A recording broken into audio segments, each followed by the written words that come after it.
Hi everyone, it's time for another edition of Coach's Corner. We feature Ponca City Spring Sports, obviously. Our baseball team is off to a great start. In fact, the Wildcats coming off of a great weekend in Shawnee. And we've got the head coach of our Ponca City baseball program, Coach Freeman, with us. And first of all, congratulations. What a great weekend you had in Shawnee. You beat some real tough teams down there. Team's playing well right now. We are. I think we've won 11 of our last 13. 11, 1-1. Unfortunately, got a tie over at the Bartlesville tournament that cost us a chance to win that tournament as well. But, 11 out of 13 is not a bad little mid-season run. Right now, the team with a 14-6-1 record. Update us on where this puts you. Obviously, the record's good, but I know you watch the district standings, and you have a lot of district games coming up over the next couple of weeks. We do. We've got two big ones with, Enid tonight at home and then at their place tomorrow night. Currently we're in 5th in that district at 4-5, and they're in 6th. So they're the team, about like us. I mean, our record's a little bit better, but they're a good quality ball club. Got some really good pitching. Got a couple of seniors that have been around for a while. So we know we've got our hands full. Obviously a rivalry game, which you never know how your kid's going to respond to that. So hopefully we respond well to that. But 5 or 6 losses are in district, and that part of that's because we're seeing really good pitching in district, and but we do need to pick that up. We'd like to be in that top half. And I guess that puts more emphasis on winning the 2 games this week against Enid to get your record where you can finish in the upper half of your district.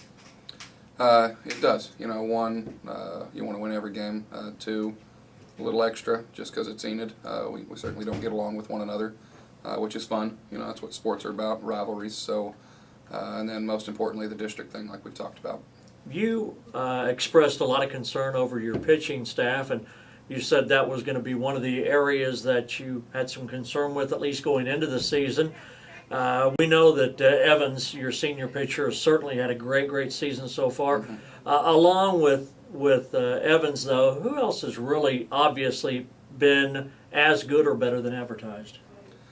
It's a tough answer because there's been a lot of guys that have been better than we thought they would be, but we still, after 21 games, I couldn't tell you who our number 2 pitcher is because every time we've given the ball to somebody, they've only been able to go get 2-3 innings at a time. But as a team and as a coach, obviously I've adjusted to that, and on days where Josh isn't pitching, it's not uncommon for us to use 3, 4, 5 pitchers and not, let a lineup see them 2 and 3 times. So really, Sam Ragland's come along. Blake Shepard's given us big innings. Austin Emmel, the sophomores, really pitched well his last 3 times out. Joey Ferber, Kyle Barrick, Cash Young. I mean, I've used, I shouldn't say but we've used 11 pitchers this year after 21 games, and that's the most pitchers I've ever used in my career. So, it's a good and a bad thing. One thing about Josh Evans, though, he usually goes deep into games or gets complete games. So when he pitches, it's just the opposite. You usually know you're going to be able to get 6 or 7 innings out of him. That's the game plan. We're going to give him the ball tonight for Game 1 against Enid here at home. He hasn't technically started a ball game in 2 weeks. We went to Bartlesville off of the heels of sweeping Sepulpa, and he wasn't quite ready, but we used him to close a couple of games. And then this weekend, playing 2 on Friday and 1 on Saturday, we knew we had this Monday and Tuesday, which was more important than those games. So we didn't start him again this weekend, but he did come in and, I guess fortunately and unfortunately again, but he had to throw 1 inning in each game and close all 3 of the wins for us this weekend. But we think he's ready, and, I know he wants the ball. Well, Evans also at bat has been very good, but you've had great timely hitting, haven't you, this year, to produce run-making innings to give you enough runs to win ball games. Averages aside, it's when those guys get those hits and the big situations, your guys have really come through. Absolutely. I mean, if I were to show you the stats, fielding percentages, ERA, batting average, you wouldn't believe what our record is. But like you said, it's not about the stats. It's about when you come up with a big hit. And this weekend, Sam Ragland against one of the best pitchers in the state, Devin Anderson, kid that committed to Ole Miss, probably going to get drafted from Dale. They were 15-0.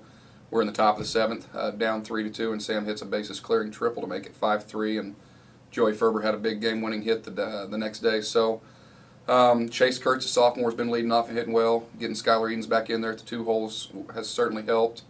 And Josh has driven in 28 runs already in 21 games. So what we're looking for, though, honestly, is that 7, 8, 9 part of the order to start picking up their end of the deal.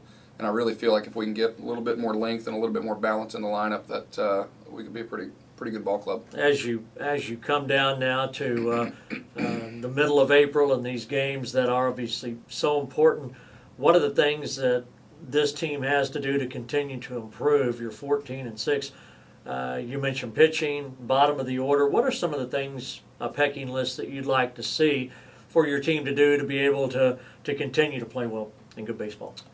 We talk to them all the time that we're playing with fire a little bit. I mean, certainly when you win 11 out of 12, you can't be disappointed, but a lot of close ball games. I mean, a lot of them have come down to the last pitch, which, good teams find a way to win, but we'd like to do it in a little bit better fashion. We need a second or third guy to take the ball and give us 5, 6 innings when they start.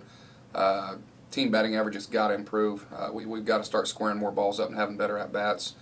And then defensively, we make 3 or 4 errors a game, which when we're playing the Enids and the Unions coming up here, that won't get it done. So really, I mean, we just need to get better in all areas. I mean, we're happy with where we're at, but we talk to the kids all the time, whether it's good or bad. It's not how you start. It's not about the middle. It's about how you finish. So we want to put our best product out there the next few weeks. And I asked that question, and you answered that question.